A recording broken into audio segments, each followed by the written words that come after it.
The sirens hadn't even started when Darius Cole dropped to his knees beside the old woman lying motionless on the wet sidewalk. Her purse had spilled across the curb, pearls, gloves, and a phone flashing. 911 call failed. Ma'am. Hey, stay with me. Darius shouted, shaking from the cold and fear. His work boots splashed in the puddle as he tried to lift her head. Her lips trembled, barely moving. Help, please. I got you, he said, voice breaking. You're not dying on my watch. He pressed his ear to her chest, no steady heartbeat.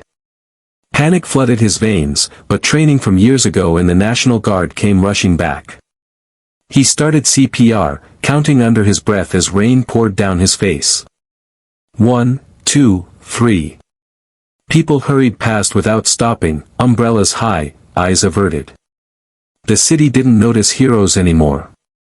By the time the paramedics arrived, his arms burned from exhaustion. They pulled him aside and took over, one of them shouting, "You kept her heart going, man. You saved her." But Darius barely heard. He stared at his shaking hands, hands that fixed cars, built furniture from scraps, and tucked his little girl into bed every night. Tonight, those same hands had pulled someone back from death. He didn't know her name, and he didn't expect to. He just whispered a quiet prayer over her before the ambulance doors shut and disappeared into the storm. That's how their story began, on a cold night when two broken lives collided without warning. 8 hours earlier, Darius was already drowning in a different kind of storm. The landlord had left another red notice on his door, final warning. His electric bill was past due, and the only food left was a box of oatmeal packets his 8-year-old daughter, Nia, hated but ate anyway without complaining. He worked at a garage on the south side of Indianapolis, patching up cars for cash. His boss, Ray, paid him under the table, less than minimum wage, but it was all he could get since the plant shut down 2 years ago. When Darius came home from work that evening, grease still on his hands, Nia was sitting on the couch with her homework. The power flickered, the last bit of warmth from the small heater fading. "Daddy, is it true we gotta move again?" she asked softly. He froze. "Who told you that, baby?" "Mrs. Evans. She said sometimes when people don't pay rent, they have to leave their home." Darius sighed, kneeling in front of her. "Hey, don't you worry about that, alright? Daddy's got it handled." Her small hand rested on his cheek. "I know you will." Those 4 words hurt more than anything. He smiled anyway, kissed her forehead, and promised silently he wouldn't fail her, not this time. Later that night, after Nia fell asleep, Darius sat by the window, staring out at the rain-slicked street. He thought about the jobs he'd applied for, no calls back. About the eviction notice he couldn't bring himself to read again. About how life just kept taking.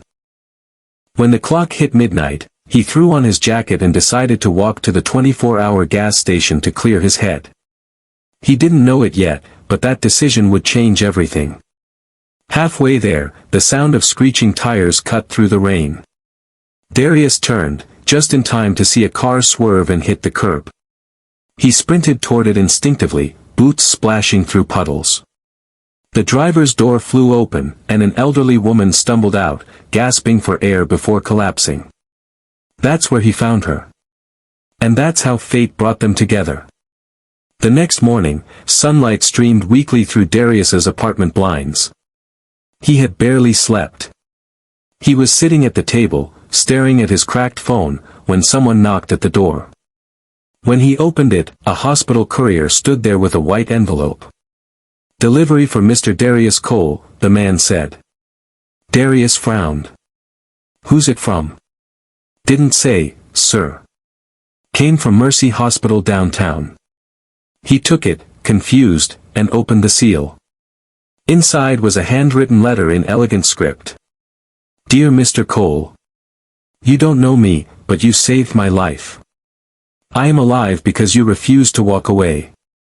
Please, if you can, visit me at Mercy Hospital, room 218. With gratitude. Margaret Ellison." He read the name twice. Margaret Ellison, the same name he'd seen on billboards for Ellison Investments, one of the wealthiest families in the Midwest. He thought it had to be a mistake. But curiosity and something deeper, perhaps the quiet hope that good things might still find him, made him go. When he arrived at the hospital, Darius hesitated outside her room. Through the glass window, he saw a frail woman with silver hair, sitting upright, reading a book. Her face was calm but tired. When she noticed him in the doorway, her lips curved into a faint smile. "Mr. Cole?" "Yes, ma'am," he said awkwardly, stepping inside. "I got your letter." Margaret gestured for him to sit. "I'm so glad you came. The doctors told me I would have died out there if you hadn't stopped." He lowered his gaze. "Anyone would have." Her expression softened. "No, not anyone. I saw the people passing by, even before I collapsed. You were the only one who cared." Darius swallowed hard. "Guess I just did what I'd hoped someone would do for my mom." Margaret smiled gently. "Your mother raised a good man, then." He didn't respond to that. She could see the exhaustion behind his eyes, the kind that didn't come from work but from life itself. After a few moments of silence, she asked, "Do you have family?" "My daughter. Nia. She's my whole world." Margaret nodded slowly, as if that answer mattered more than any resume ever could. "How old is she?" "8, he said, smiling softly for the first time that day. "Bright kid. Loves to draw." Margaret leaned back, studying him thoughtfully. "You know, when I first started my company, I was alone too. People told me I'd never make it. But kindness like yours, that's the kind of heart money can't buy." He shifted uncomfortably, not used to compliments. "I'm just trying to keep us above water." She looked at him for a long moment. Then she said quietly, "Mr. Cole, I want you to come to my home next week. I owe you more than a thank you." He hesitated. "Ma'am, I'm not looking for a reward." Her smile deepened. "Good. Because what I'm offering isn't a reward, it's an opportunity." Before he could ask what she meant, a nurse entered with a tray, and their conversation paused. When Darius left the hospital, he had a strange feeling in his chest, not fear, not hope, but something in between. That night, as he tucked Nia into bed, she asked, "Daddy, did something good happen today?" He smiled faintly. "Maybe, sweetheart. Maybe." He didn't yet know that his small act of kindness was about to pull him into a world he never imagined, a world where one good deed would change everything he thought he knew about struggle, faith, and the value of a man's heart. The next Saturday came cold and bright. Darius stood outside the gates of the Ellison estate, staring up at the towering iron fence that separated him from a world he'd only seen in magazines. Beyond it, long driveways curled through trimmed hedges, leading to a massive stone mansion that glowed golden in the morning sun. He checked his reflection in the rearview mirror of the borrowed pickup. His shirt was pressed as best as he could manage, and Nia had helped him pick a clean jacket. "You look like a superhero, Daddy," she'd said. He'd laughed, but now, looking at the mansion, he didn't feel much like one. A guard approached the gatehouse, glanced at his ID, and pressed a button. "Mrs. Ellison's expecting you, Mr. Cole. Drive straight up." The gate swung open with a quiet hum. As Darius drove in, the truck's rattling engine echoed off the stone walls, so out of place among polished cars and manicured lawns. Margaret Ellison met him at the front steps, leaning lightly on a cane. She wore a cream-colored sweater and pearls that seemed to belong to another century. But her smile was warm.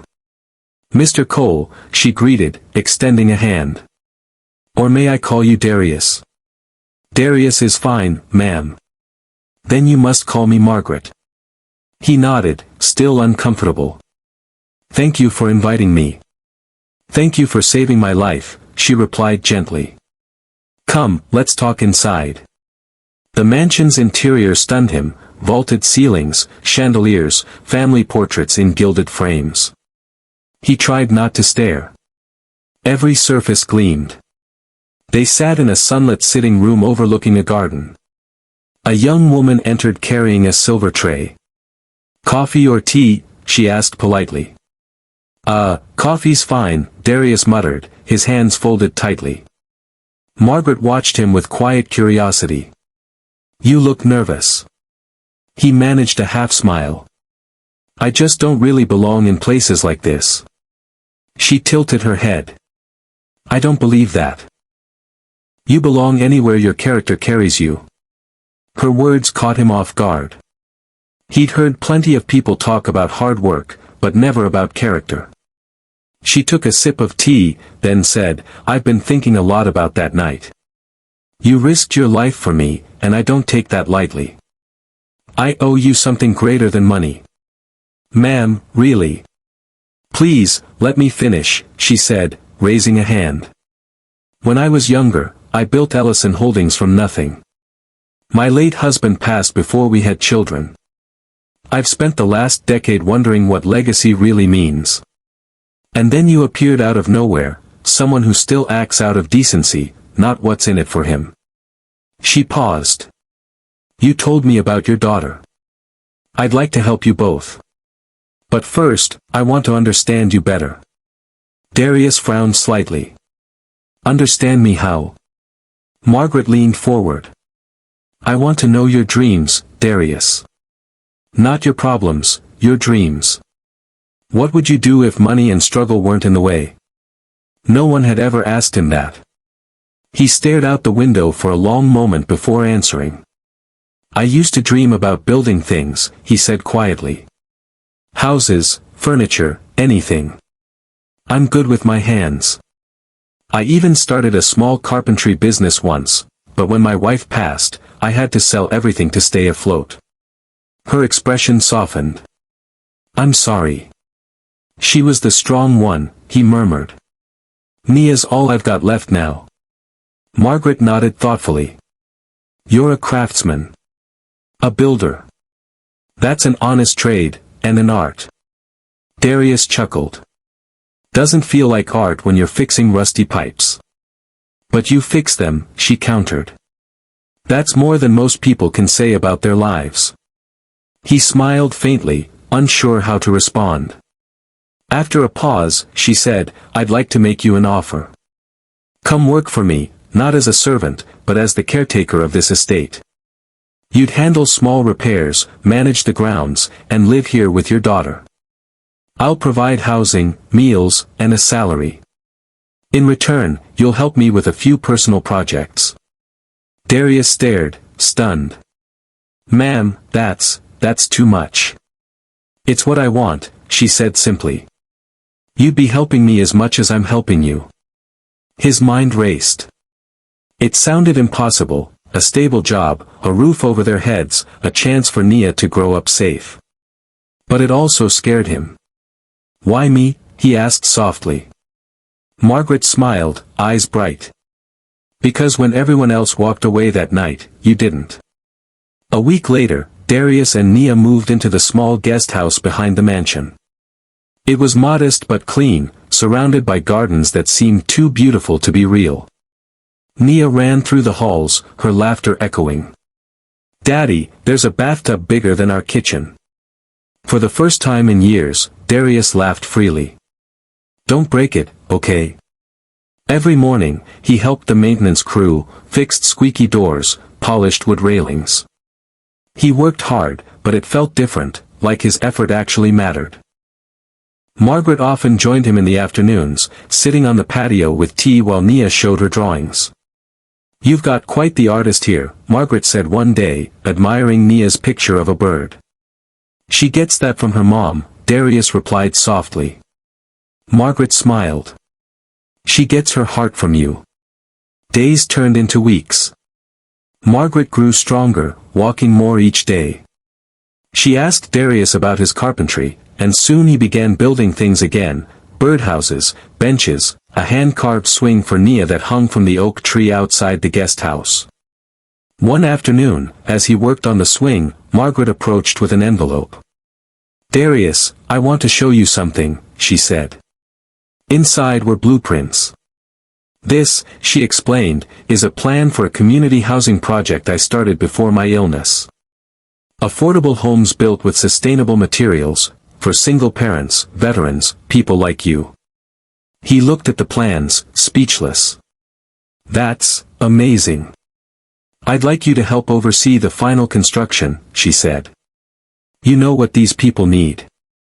I want your hands, and your heart, in this project." He shook his head slowly. "I don't know if I'm qualified." "You're more qualified than half the men in my office," she said firmly. "You've lived the struggle they can only imagine." He looked at her, unsure whether to believe her. But something inside him, a part that had been silent for years, stirred. "All right," he said finally. "I'll do it." Margaret's smile deepened. "Good. And Darius, someday soon, you'll understand why I needed you here." Her words stayed with him long after she walked away. Months passed, and the project became real, Darius standing shoulder to shoulder with architects, overseeing crews, and seeing homes rise where there had once been empty lots. Nia started at a new school nearby, thriving for the first time in years. But beneath the success, questions lingered. Margaret's kindness seemed boundless, almost deliberate, as if she were preparing him for something bigger. Then one afternoon, she called him into her study. Her face was calm but serious. "Darius," she said softly, "there's something I need to tell you.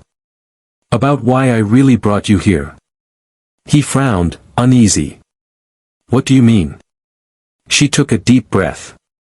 "I'm not just trying to repay you. I'm trying to find someone worthy of something far greater than money." Her next words would change everything Darius thought he knew about the woman he saved, and about his own life. Darius stood in silence, watching as Margaret slowly made her way to the window. The golden afternoon light fell across her silver hair, turning it almost white. She looked fragile, but her voice was steady when she spoke again. "Darius, there's a truth I've kept from nearly everyone in my life. After my husband passed, I withdrew from the world. I had all the money anyone could dream of, but no purpose. So, I began something secret. A search for people who still lived with integrity when no one was watching." He frowned. "What do you mean?" She turned, eyes soft. "Over the past 10 years, I've met countless people, businessmen, politicians, socialites, but so few who still had a pure heart. When I collapsed that day in the street, I was returning from a charity meeting. I didn't expect anyone to stop for me. I thought the world had forgotten kindness." Her gaze held his. "But then you appeared. A stranger who gave me CPR, who stayed until the paramedics came, who didn't care who I was or what I had. That moment, it reminded me of what goodness looks like." Darius swallowed hard. "You don't owe me for that. I did what anyone would have done." "Not anyone," she said quietly. "You did. And that's why I've chosen you." He blinked. "Chosen me? For what?" She crossed the room, her steps slow but deliberate, and handed him a folded document. "This is the deed to a construction firm I bought years ago, Ellison Buildworks. It's small now, but it has potential. I want you to run it." Darius stepped back in disbelief. "Ma'am, I don't know anything about running a company." "You'll learn," she said, smiling faintly. "You already know how to build. The rest, I can teach you. I've spent my life building empires. I want to spend the rest of it building legacies." He stared at the paper in his trembling hands. "Why me?" "Because you're not driven by greed," she said softly. "You're driven by love, for your daughter, for doing what's right. That's rare, Darius. That's the kind of man I trust with something that matters." For a long moment, he couldn't speak. The sound of wind outside filled the silence. Finally, he whispered, "Margaret, I don't know what to say. Say you'll accept, she said gently. And promise me something in return. Promise me you'll use this chance not just to rebuild your life, but to give others hope, too. He nodded slowly, emotion swelling in his chest. I promise. Her eyes glistened. Then it settled. The weeks that followed were a blur. Lawyers, accountants, and engineers filled the estate as Margaret transferred ownership. Darius found himself in meetings he never thought he'd sit in, learning how to manage staff, read contracts, and lead projects. It was overwhelming, but Margaret was there, guiding him with patience and pride. Nia, meanwhile, became a favorite among the staff. She'd sit in the garden sketching buildings while Margaret told her stories about architecture and art. Your daddy's going to build something beautiful, she told her once, and Nia's eyes shone.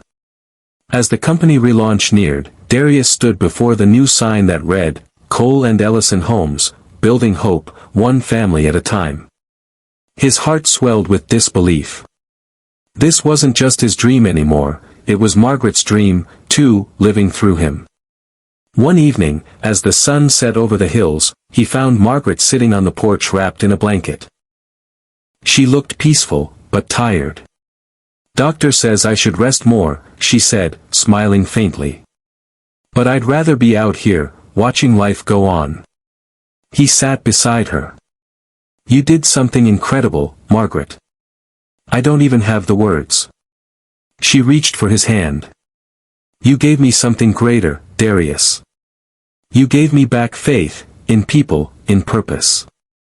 I've watched you rebuild your world from ashes. That's what real wealth is. Tears pricked his eyes. You changed our lives. She shook her head. No, my dear. You changed mine first. Months later, the first set of affordable homes opened on the outskirts of town. Families moved in, single parents, veterans, seniors, people who'd lost everything but found a fresh start. Darius stood before the small crowd at the ribbon cutting, with Nia at his side.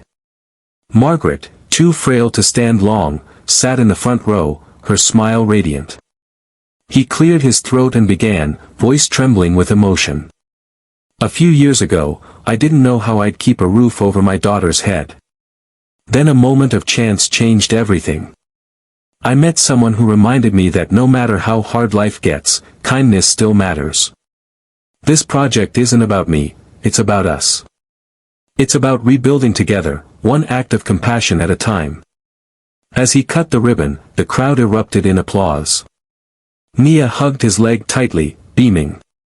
Margaret clapped softly, tears glistening in her eyes. After the ceremony, Darius walked her back to the car. I couldn't have done this without you, he said quietly. She smiled weakly. You would have found your way eventually. You always had the light inside you. He looked at her, realizing she seemed more fragile than ever. Promise me you'll rest. She chuckled. I'll rest when the world's a little kinder. 2 months later, Margaret passed peacefully in her sleep. Her will named Darius and Nia as her sole heirs, not just of the business, but of the estate itself. The news stunned the world. Headlines called it the billionaire's final gift. But to Darius, it wasn't about the inheritance, it was about the responsibility she'd entrusted him with. He stood at her grave beneath the oak tree, holding Nia's hand. She didn't just give us a home, he whispered. She gave us a future. Nia looked up at him, her voice soft. Do you think she's proud of us, Daddy? He smiled, eyes glistening. I know she is. The wind rustled through the leaves, carrying the faint scent of lavender from the garden. Darius closed his eyes and let the moment wash over him. He thought of how far they'd come, from a broken apartment and late bills to a life built on second chances. Margaret's words echoed in his heart, character carries you farther than money ever can.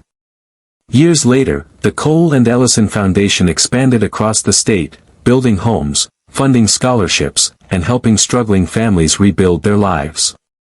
Darius became known not as a businessman, but as a man who never forgot where he came from. And every time someone asked how it all began, he'd smile and say, "It started with a moment of kindness, one I didn't even know was being watched."